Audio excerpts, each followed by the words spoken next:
of the universe, maker of the stars. Who am I that you would know my name? Episode number 61. I got a question. Are you a man or a mice? Squeak up. Cool, I like that. You guys had the intro, but I pulled the rest of it off, right? I see, yes. Nicely done. All Nicely right, done. so who's going to start squeaking first tonight, guys? Squeak, squeak. And well, Did it. I was the first one. Oh, okay, wow. What are we talking about, Daniel?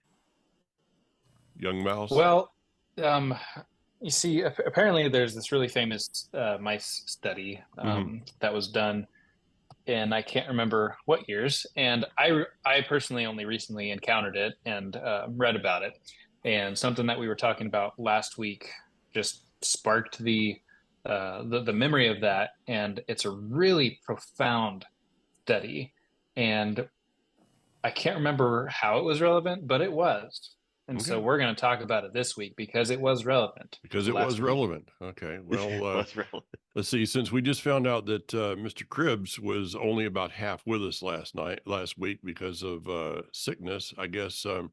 And by the way, the study was done that we're going to be talking about by John Calhoun at the National Institute of Mental Health in Maryland in 1968. Yes, there was a 1968. I do remember it, but the rest of you don't.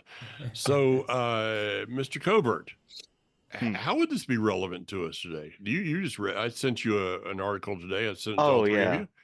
Give us an intro on relevancy here. So it's fascinating. I'm almost positive Ryan and I were in the same room when we first heard about this mouse study. We actually heard it, strangely enough, from our producer. Am I right, Ryan? I'm almost positive that's where we heard it from. Okay. He briefly mentioned it, didn't really get into detail, and started to read this thing and then refreshing my memory with your article that you presented. It's always interesting because it was for a totally unrelated, because we were just talking about, especially our focus is all about purpose and what you're doing with your life, and we've been really going down this this trail here, blazing this through. But rat initially trail? rat trail, yakking about this idea, and it came up again. And it's interesting because we were looking at this study for a whole other reason, and then coming to find out, rereading some things, a lot of people look at this article and they come up with all kinds of conclusions. So it proves, I think, that shows more of how diverse or how robust this experiment really shows. It's not just you get one answer. No, there's a lot of things, kind of like a book we read or we're supposed to read a lot of, and the Bible does a lot of that for us. So you think that seeing this, they were mammals, that's how they relate back to us. And so it's interesting, the conclusions they made. Okay. Would you like me to? Do we want to do a summary of what this is? Let me give Ryan a chance to do a little intro, then we'll come back to you and you can summarize for us. Sure thing. Oh, that sounds good. So we're talking about what they began to call mouse heaven, which we find out the more we talk about this, actually sort of descended into mouse hell. Yes. And the striking fact of reading this, so basically to summarize this for those who don't know what we're talking about, this gentleman, Mr. John John Calhoun, he built a large pen. It was a 4.5 foot cube. And in there he put some mice, and he actually created 256 apartments, perfect little mouse apartments inside this enclosure. I'm cheating here. I'm reading my article here to make sure I'm giving you all correct details. And all the apartments were accessible via mesh tubes bolted to the walls. He also screened the mice to eliminate disease. So, you could say that he basically filled it with the best mice for the job. They were free from predators and other worries, and they were given free food. So in reading this, that's basically the idea. It's just to inject a group of live mice into this basic utopia. But in doing so, you first remove their purpose. Well, let me go back to because Ryan, you just did what David was going to do. So, Oh, I'm sorry. That's okay. That's okay. So, I mean, this is not really scripted that much. So, David, you want to add something to the intro? Then we're going to go to the purpose thing. Yeah, I think that's so. So I just briefly about, I guess, the experiment. Oh man, it's hard because this is my favorite part of the whole experiment. It's really interesting. Um, in summary, what happened during this conclusion is that I think it lasted for not just like a few day experiment, right? I think we all look at experiments and we go, oh, this is something I did like in high school, and I did like a 2-day experiment or about mold growing. No, this was hundreds of days. It's 19 months, actually. Exactly. Hundreds and hundreds and hundreds of days that this experiment lasted. And it came up with very interesting conclusions. And it was actually more than 19 months, just about in here. It actually ended that's right. In spring of 1973. Okay, so 5 years. 5 years, yeah. So at the With peak, it was multiple 22. universes. Yeah, at the peak, it was 2,200 mice in the 19th month. Okay, yeah. And I think that he tried it with multiple iterations of mice, the same, and it came to the same conclusion every time. That's what I find fascinating. He takes this many mice, does the experiment, does it again, and does it again, and it's the same thing almost to the day. Things are happening exactly 25 times, by the way. 25 times. That's crazy. To be like 100% accurate is wild when an experiment happens like that. So when you see that, we see that what happens during the experiment is that everything's great because the mice are in utopia. They have food, they have water, everything's wonderful. However, around like that, the 100, 200 day mark, we start to see a problem emerge. And after all that, there's mice that are getting kicked out. Drama starts happening. Some mice are elevated up. Some mice are brought down low. And then they're kind of forming their own little ideas. And then what happens is that we see a exponential growth. Just tons of mice are being born and just everything's going nuts. And then it plateaus. And it just stays plateaus for a while until something changes. The violence catches up with everyone. No more baby making, no more of any of that stuff. It ceases. And all of a sudden, a rapid, and they say rapid decline to how many mice are left, guys? Zero. 25 times, 0 mice left at the end. And Ryan, I'm going to turn to you, then back to Daniel. You brought up the word purpose here. So. Yeah, so they removed the ability for the mice to need to hunt and search for food, which then of course means that the alpha mice are not having to provide for their offspring or their mates of choice in this particular environment.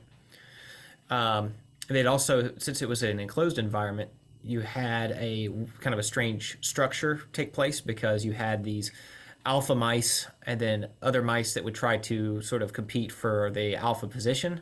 Those mice would be defeated, but they had nowhere to go. Just like we see like in lion prides, usually that means that the lion might get kicked out and then he has to go off and start his own pride. So they started developing, and Mr. Calhoun called them dropouts. So they made a gang of dropout mice that sort of hung out in the center of the pen, that was not part of anywhere else. Now, what's interesting, just as kind of a side note to this, in some of the experiments, he actually would put the dropout mice in sort of a separate area. And what was interesting about them is they actually became more creative than the other mice because they weren't learning from the mice that were stuck in the utopia. So one of the things they started doing was digging. And those that were digging in the place in the utopia, the other mice would take the dirt that was dug out and stuff, and they would sort of discard it little by little. And other mice seeing this would learn by example, and so they would do the same thing. But the mice that were removed, they would take the dirt and actually make like balls out of it, and then roll those balls, a collective mass of dirt and debris.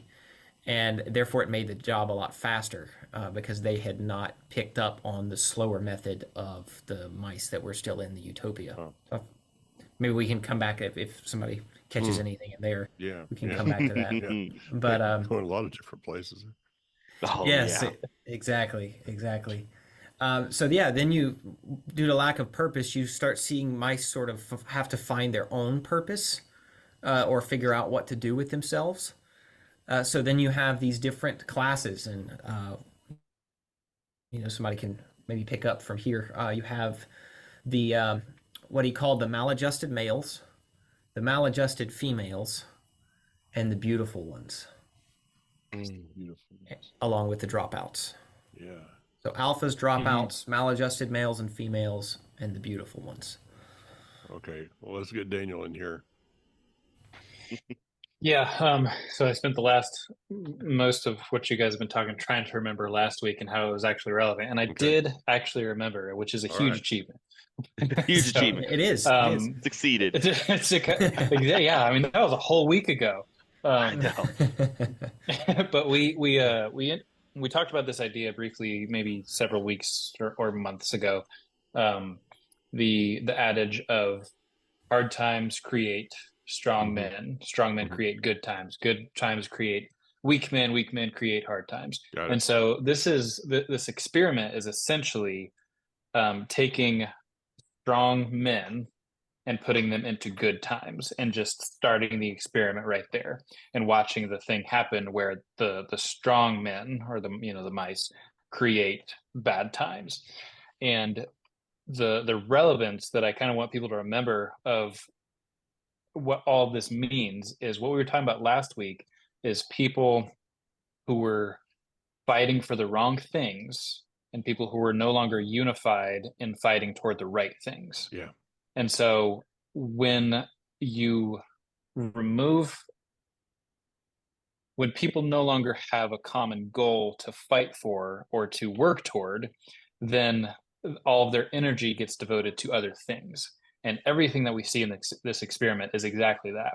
It's what happens when they have absolutely nothing to fight for, because they don't have to fight for anything. Like Ryan, you mentioned at the beginning, everything is given to them, or Dave, can't remember. Everything is given to them. They don't want for anything and all that kind of stuff. And so there's nothing to fight for, but there is an innate, nature in us to fight for something, to work for something.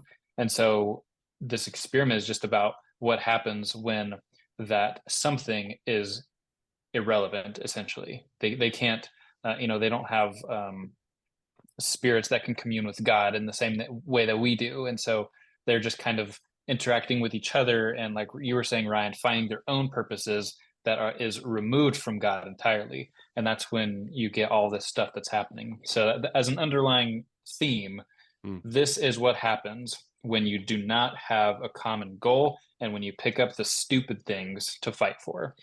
And I'm glad you mentioned the beautiful mice, because I thought that was one of the most interesting and relevant points of the whole experiment, of how, and you see this in past cultures. Like, I think the Roman and Greek empires were huge with this, that you see so much focus and literature and art from those times that focused on the beauty and the beautiful ones, and specifically in this experiment about how it happened to the males. And I mean, if you can't read this experiment and read about the beautiful males and link that to today, I mean, goodness gracious, that is like exactly where we are today. Well, you mentioned you see this in past cultures. I saw it this morning at Walmart. Okay. Exactly. Yeah. Oh, see, that was this morning, so that was a past culture. That's true. You may have a point there. You may have a point. Okay. Here's an off the wall question that I just kind of come up with. I want to ask you guys. We'll run around with this. Is humankind the only part of creation that has a consciousness of the creator? Ooh. No. Okay, Ryan. Explain yourself, Lucy. Okay. I'm going to go with no, because the scripture talks about how all creation cries out for the revealing of the sons of men. Okay. Or sons of God, excuse me. Yeah. Okay. So that would mean, in order for you to cry out for the child of a creator, for the sons of a creator, would be acknowledging the knowledge of that creator. Okay.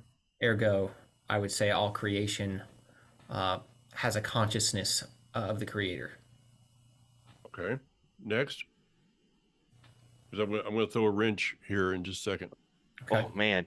I guess I'll jump in. To kind of go up right, I love your point there, Ryan. I guess I would just look at it, go, I think I would just say yes, add nuance. I don't know if it's as clear of a conscience as human beings have, but I think that you're right. I think that because I think that if we can look at like how let's say birds, they just know there's food. They don't have to worry. They just know there's food. They know there's something out there they have to do, so they know that there's something that's always going to be there. I think that could be considered conscious thinking, and it's really funny how as humans we still fret about those things. So it's interesting, and that's what he says in Scripture: stop fretting about tomorrow. Okay. That's would be my point. I would add to that. Okay. Yeah, I think I would answer in a similar way of yes, because when I think of consciousness, I think of awareness and just kind of that state of being of you're not just unconscious is to be unaware of what's going on around you, and God created His creation to be aware or to be to do what they are doing. And again, like you said, Dave, it's a different kind of awareness. But even in Genesis 1, I can't remember which portion it's in, but it talks about how He put a soul in the animals, and so a soul that reacts differently to God, but He did put a soul in them. And I'm not sure what the Hebrew word is there because I know there's a few variations. But yeah, I would say yes. I feel like there's something else I was going to add, but it's gone. So go ahead, throw that wrench in there. Okay. Is instinct a consciousness of the Creator? So a bird, you mentioned a bird.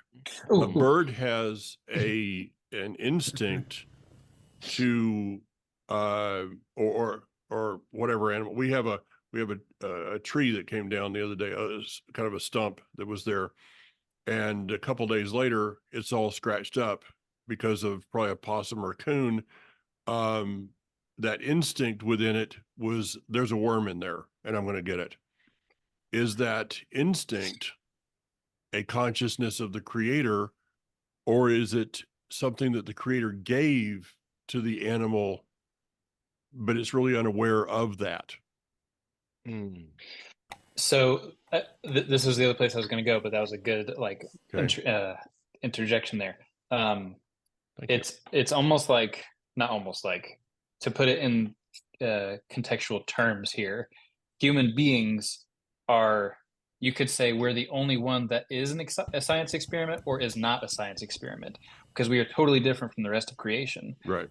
It's a science experiment on these mice because you're observing it every single time, but they're always going to do the same thing because they have that instinct that you're talking about, Dad. They have those innate things built in them that is going to produce the same thing every time. And in humans, there's also a similar thing, except for when you throw in the Spirit of God to a person. And one verse that I found kind of to go along with what I'm saying. Okay, so Galatians 5, starting in verse 13. For brothers, you are called to be free. Only do not let that freedom become an excuse for allowing your old nature to have its way. Instead, serve one another in love, for the whole of the Torah is summed up in this one sentence: love your neighbor as yourself. But if you go on snapping at each other and tearing each other to pieces, watch out or you'll be destroyed by each other. Another translation says, on that last part, but if you act like wild animals hurting each other.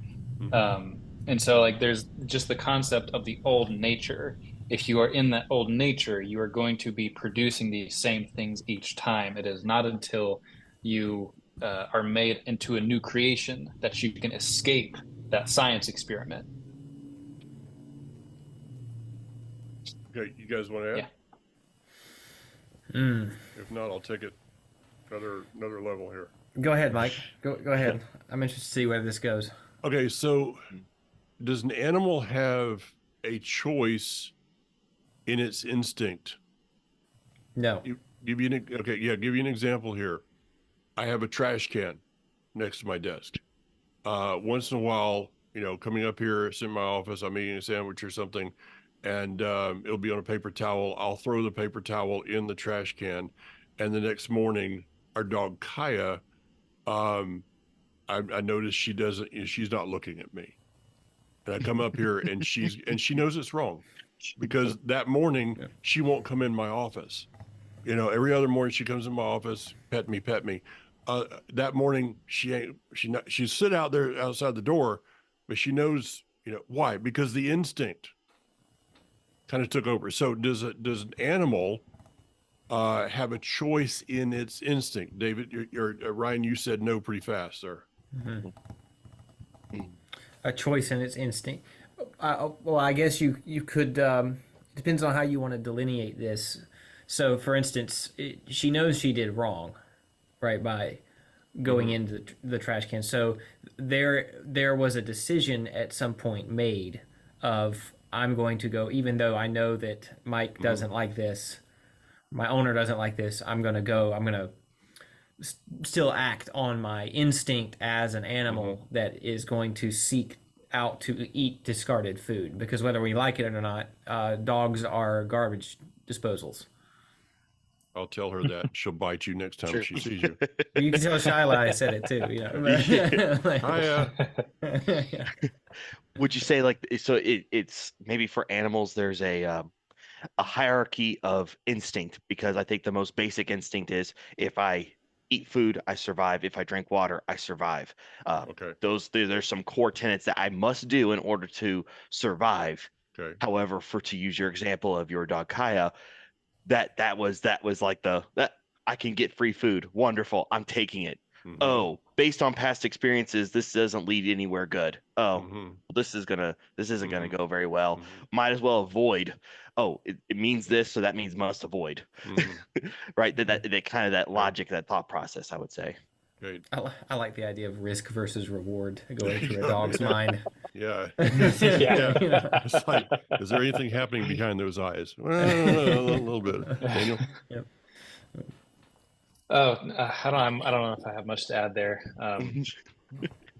Yeah, no, nothing. Okay. Nothing on this one. Let me go then to David. You might have just ran right into the whole thing.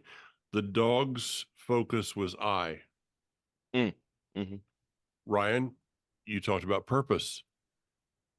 The mice that we're talking about, and by the way, guys, everybody, I'm gonna put a link on this podcast.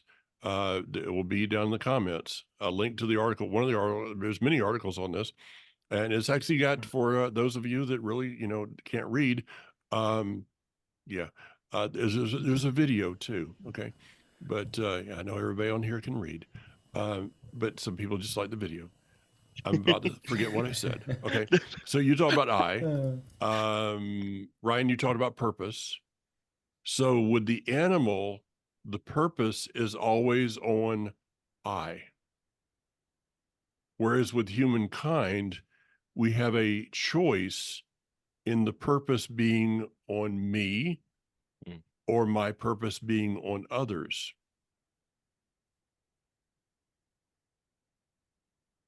And so the mice, the reason they died is because they all looked at themselves and did not understand, or could not or did not understand, maybe could not is a good word, could not understand that the purpose of the community was not about their survival.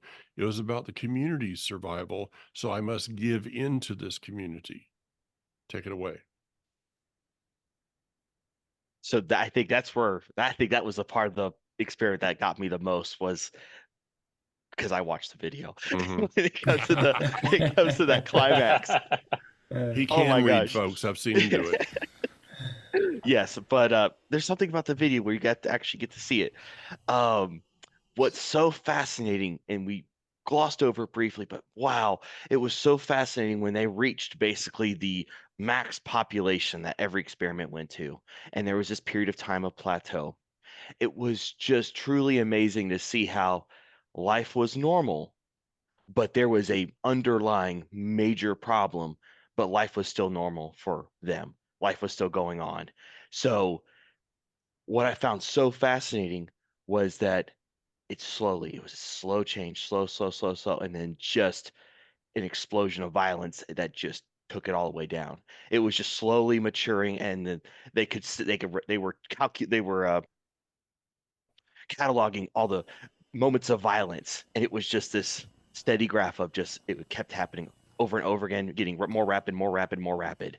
So that was truly amazing, and I think that is immediately where I went to the verse, and we had said it before last one, but the whole because of wickedness, the love of many grew cold. To basically go right back to your point on what you said about since they only looked to themselves and not to the community, they turned on each other. And what's so amazing is that if we take away our just the act of serving the community, just take away service, that's how fast a civilization can just go from shining brightly to nothing at all, just completely disintegrated. It's kind of scary to a point. However, there's always those few good people that usually stand up and they serve and they do a lot to make sure that it doesn't go farther. It just makes you realize if those servants weren't there, what would happen? So I think that oh, go ahead, Ted. Oh, sorry. I was just saying, I think the lag. Okay, I'm ducking out. Okay. This is what happens when you have country internet. I'll come back now. I was gonna say I think the work part is pretty crucial. It goes right hand in hand with the purpose part of I was listening to something recently, and it was like this kind of conglomeration of people on podcasts, and they're all talking, and someone's asking him a question, and one person asks one of these guys a question. Is like, why don't you understand how millennials feel as far as like how difficult it is for us financially? And he's like, you know what? For one, like, why are you so angry at me? And for two, like, I do understand. We've been. I think the people in my generation have, apples to apples when it comes to how far money went, have been dealt a pretty bad card. Yeah. The economy is pretty tough right now, and trying to save for things or save for a house is extremely difficult. And he's like, I understand that, and it's something that is hard, and work is hard, but what next? I mean, are you just going to cry about it? Are you just going to like lay down on the floor and cry about it? Or are you actually going to do something about it? It's not a diagnosis, the problem. It's the prognosis, the solution. And so he was just talking about that, and he's saying how people in these days, they're just saying like, I want more free time. I want more free time. And he's like, what they're saying is, I want hours and hours every single day to do nothing. And he's like, you are asking for what no one in history has ever had before. That's not been a thing. Not so long ago, you had to feed yourself, just to have your farm and grow your own food. You were working every single day just to produce that. And we have those luxuries today that we just really take for granted. And so I just thought it was so interesting, that whole thing about, I just want more free time, because it's very true. But essentially, that is only something the result of someone in the middle of this experiment can experience, is that free time where you are in a paradise of sorts, and you don't have to work, and everything's been given to you. And in those cases, you do tend to focus on the self, and you lose sight of other people. And I think without the relationship, without being connected, and actually Hanok talked about this a lot on this last Shabbat when he was there, was the importance of being connected with people in the times that we live in, and how that is such a big part of what God's plan is to be connected. Because truly, like, how can we show each other and the world a picture of who Yeshua is without that? Let me give an example, and then I'll pass it over to you guys. This last Shabbat, let me on Friday night. I want you to hold that just a second, if you would. Okay. Yeah. Because I know where you're going. You know what I'm going to say. Yeah. I want to give Ryan a chance here before we get to that, because I think this is going to take us to a totally different place. Oh, okay. Yeah, hearing your comments on this, Daniel, is interesting because I'm going back to the article here at sort of the beginning of the first sort of the first downfall that we start to see, the first sort of crack in the foundation, because everything's working initially. And then all of a sudden, the first thing that happens is the head of the households, if you will, the alpha males, they begin getting attacked. And they get attacked so relentlessly that eventually they give up. And as they start to give up, then the female mice are forced to then step into that role, which leads to, and I quote, the detriment of their young ones, oftentimes fleeing to different apartments, leaving the young to die of neglect. And then, after a while, and this I find interesting, after a while, the first ones to die are the older mice. And you're left with now ill-adjusted females fulfilling roles they shouldn't fulfill. Ill-adjusted males not knowing what purpose they serve. And also finding it too risky or too much work, if you might put it this way. It eats into their free time in order for them to begin a family. And thus is birthed the ones we're calling the beautiful ones, who have all the free time in the world, like you mentioned, and it says, and I quote, are preening and cleaning themselves hour after hour, grooming all day, and having zero interest in courting the opposite sex. As I just said in the chat box, I just felt like Ryan had a segue here. And that, Ryan, I think you're going to find is the perfect segue to, can we combat this? Can we go against, there was 25 experiments done and they all turned out the same.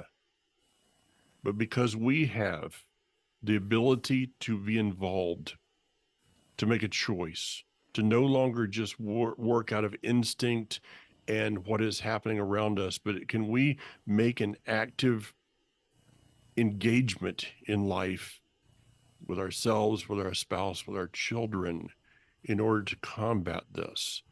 And with that, I want to turn it over to Daniel for something. And I will give a bit of a warning. I've heard this a couple of times, but you might want to grab a Kleenex here. Sure. So Scripture says to train up a child in the way he should go, and when he is older, he will not turn from it.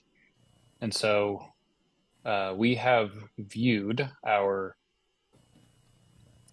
parenthood of our children as for one, a gift from God, and that they are lives that we are stewarding and trying to do, the best we can to impart wisdom and all that kind of stuff. And so part of that is training them and applying discipline. And I know everyone has a little different take on that. But we've been trying to kind of work with them in certain ways. They, especially when you have 4 children, you find that you work on one thing and then that one thing gets up and it's like a hydra, and then 2 other things pop up behind it. So we're always kind of playing catch up a little bit. So we've been recently working on just kind of sitting more still during prayer time and while we're doing blessings on Shabbat. And so we told them at the outset of sitting down for Friday night that, we wanted them to sit still with their hands in their lap and while we were doing all the blessings. And if you do well the whole time, then you can have extra juice at the end after you finish what we do for Havdalah, for Kiddush. And if you don't, then you are going to be disciplined. And so we're going through, we're saying some of the blessings. I was speaking the blessings over the children and over my wife, and then Phineas, the second one, he is amazing. He is a warrior. He is truly a warrior. Yeah. And he's very he can kind of be oblivious. He has a bit of an oblivious nature, and so it's very hard for him to kind of stay focused right now. And he's only 5, so he was, starting to disrupt a couple times. And so we told him, okay, you are going to be disciplined when we're done. And so we go on a little more. I say the blessing over my wife, and during that, my children all come and they put hands on her and we bless her. And at the end of that, Reuben looks at me and my wife, and he's like, with tears in his eyes, starting to come in his eyes, he's like, please, please do not discipline Phineas. And he goes back to his seat, and I was thinking, and I look at him and I'm like, Reuben, so you don't want Phineas to be disciplined? And he said, no. And he's getting really emotional. And I said, well, what are you willing to do for it? And he's like, I don't know. And so I asked him, I was like, are you willing to take his discipline on yourself? And without a moment's hesitation, he said yes. And he was nodding his head furiously. And I said, okay. And so, as we were kind of carrying this out, I look over at Phineas and I said, Phineas, I want you to watch this. I want you to watch, because this is your fault. This is happening because of you and something that you did wrong. And so, and the whole time, and, I took it really easy on Reuben, and he knew it in the end. But it was just such a beautiful moment. And I told Reuben, I was like, Reuben, this hurts me so much because I know you are innocent right now. And I know you do not deserve discipline right now. But it makes me so happy that you are willing to take this upon yourself. And so, Phineas, man, he understood. And it was just such a beautiful moment. And I was like, guys, Phineas, I want you guys to know, Reuben just showed the love of Yeshua. And I told Phineas, he loves you so much, he was willing to take the punishment upon himself to save you from it. And man, I was crying. It was just so powerful. But to see that self-sacrifice and that willingness that compassion, man, I saw the love of Yeshua that night. It was beautiful. Yeah. We had mentioned that before. I think the previous episodes, the whole laying down your life for a brother, and that's amazing that this literally just happened this last year. That's so wild. It's amazing how I know that's even better. Yeah. It's like, oh my gosh, it's amazing how some of these things in our life just kind of line up to going towards that. That's just incredible. Wow. Again, not a lot of mammals, like, just to be plain, can just do that. We see some things in nature that do something, but nothing like this willingly. Because even then, it was just punishment. I think that was good to even just work that out too. It's like, okay, you know what you're asking for, right? Like, that's even better. Like, you know what you're asking for, right? You know what that is.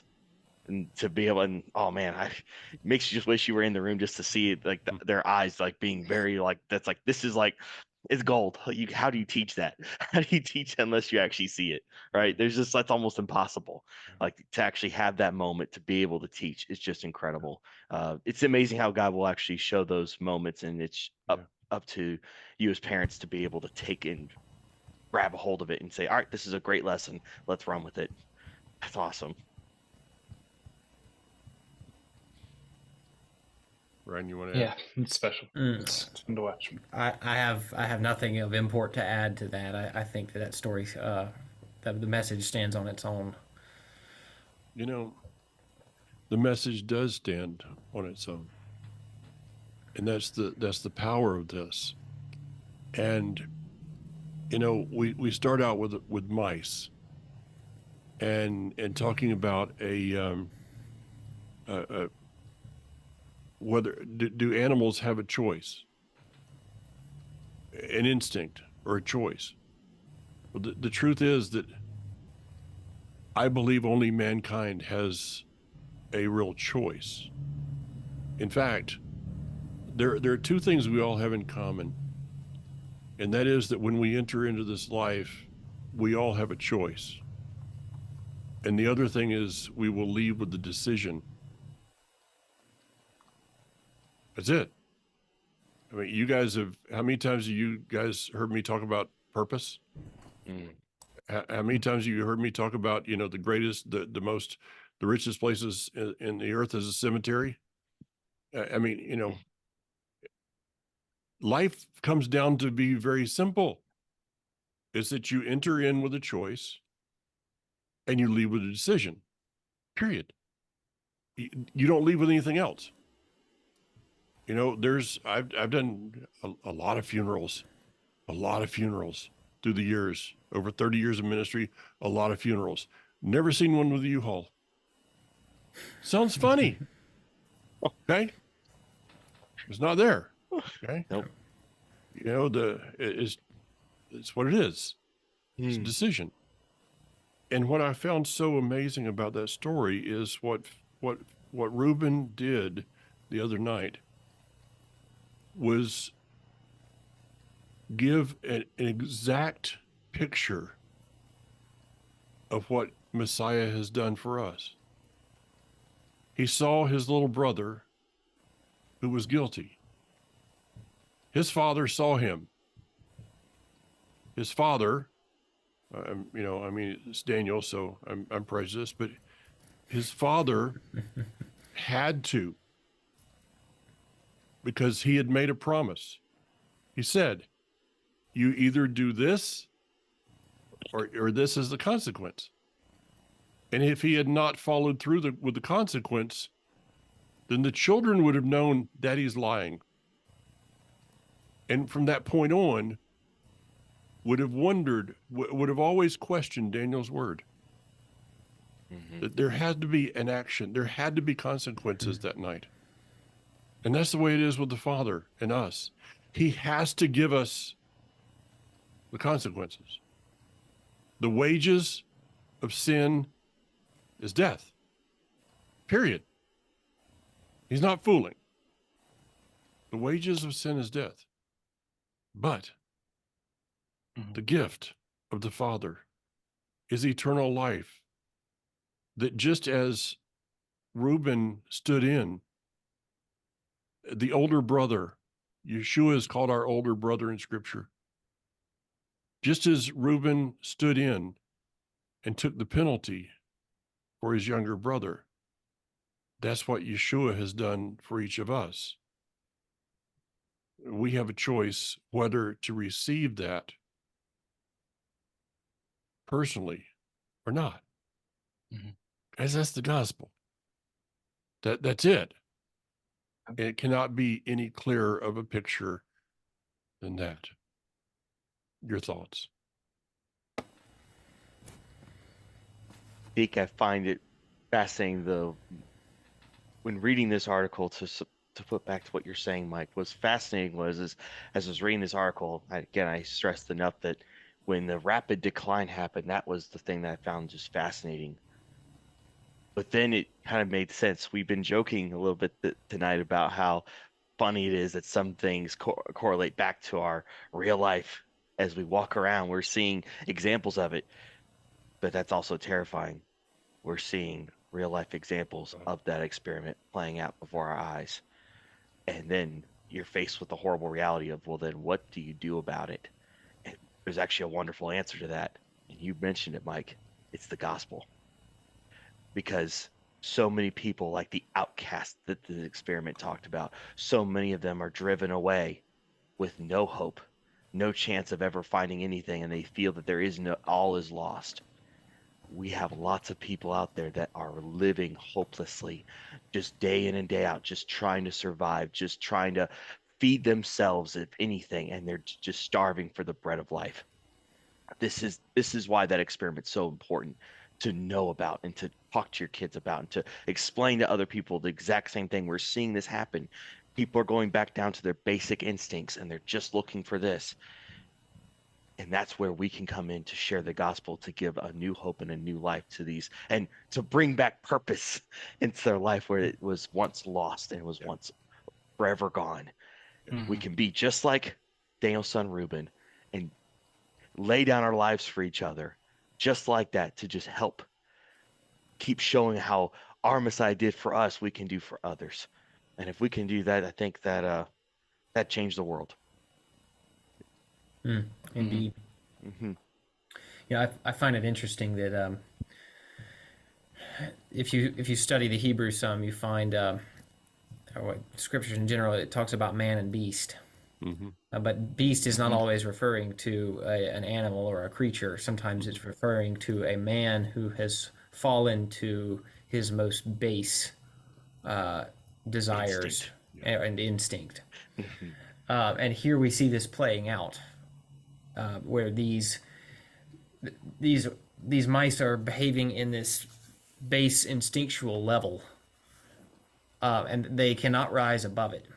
And I think that is the difference as we read this, and at least is my takeaway, is without a moral code, without a creator that you follow, who has given us the instructions of life in the Torah, you can reenact this on a human scale, almost without meaning to. And this is what we find ourselves, the current, climate we find ourselves in on a global scale.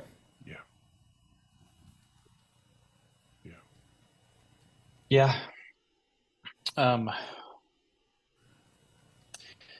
Yeah, it's like God used a kind of a template for all creatures, because in all creatures and all creation there is the coming together and the production and the multiplication, and like it's been said before, humans were given a step above that. We are above the animals and a little below the angels. And so we have this very, very unique purpose in life, and this very unique relationship with the Father that nothing else in creation does. And that is amazing. That we have the choice to praise him and to obey him. And that even when we choose the wrong thing, that when we come back, he's just there ready for us. But in that experiment, just watching it really is uncanny. The more you read it, the more you see how it is playing out today, because you have this whole movement of men now who are basically anti-woman. They are anti-marriage because of everything that's been happening. The court system's always ruling with the women and all this kind of stuff. And so essentially they are living lives that are more in line with a homosexual lifestyle because of how they view women. And it's just really, really bizarre. But it all goes back to, like you mentioned, Dad, self. It's about me. It's not about coming together and true love with someone and reproducing and creating more people to as a show of how real that love is and all that kind of stuff. The phrase that you quoted, Ryan, of to the detriment of the younger ones, and you see that all through today. And so I think if you are a person who has any kind of solid family unit, count your blessings, because you have been given something that is incredibly, incredibly rare today. And if you have not been given that blessing, then choose to give someone else that blessing. Choose to give, your children that blessing, or whatever it looks like for you. Yeah. We're not done with this program. I mean, we're done tonight. We're done tonight because we're out of time, but we've gone way over the goldfish attention span here. But we're not finished with this one. I've got some other ideas, and I think we need to take this program a little ways from here. It's day 136 in Israel, October 7th, which is actually October, as Hanok was talking about the other day. It's October 140 because the rats were it was yeah. It's kind of like, I don't want to insult rats, but that's kind of what happened there. But you and I have a choice. We have a responsibility. We're the only part of creation that has a choice whether to proclaim his name or not. Pretty soon the trees are going to be putting out their leaves, and they don't have a choice. They just have to do that. But you and I have a choice.